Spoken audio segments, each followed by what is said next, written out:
வெள்ளிக்கிழமை 10-12 உன்னை பார்த்தேனே அந்த ராக கால நேரம் எனக்கு நல்ல நேரமே தண்ணியால எனக்கு ஒன்னும் கண்டமில்லையே ஒரு தண்ணியால கண்டம்னு தெரியவில்லையே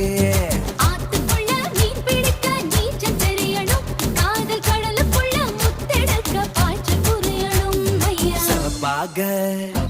இருப்பாளே சவப்பாக சவப்பாக இருப்பாளே கோவப்படாமா கலரு இந்த கலரு என்ன இழுக்குதம்மா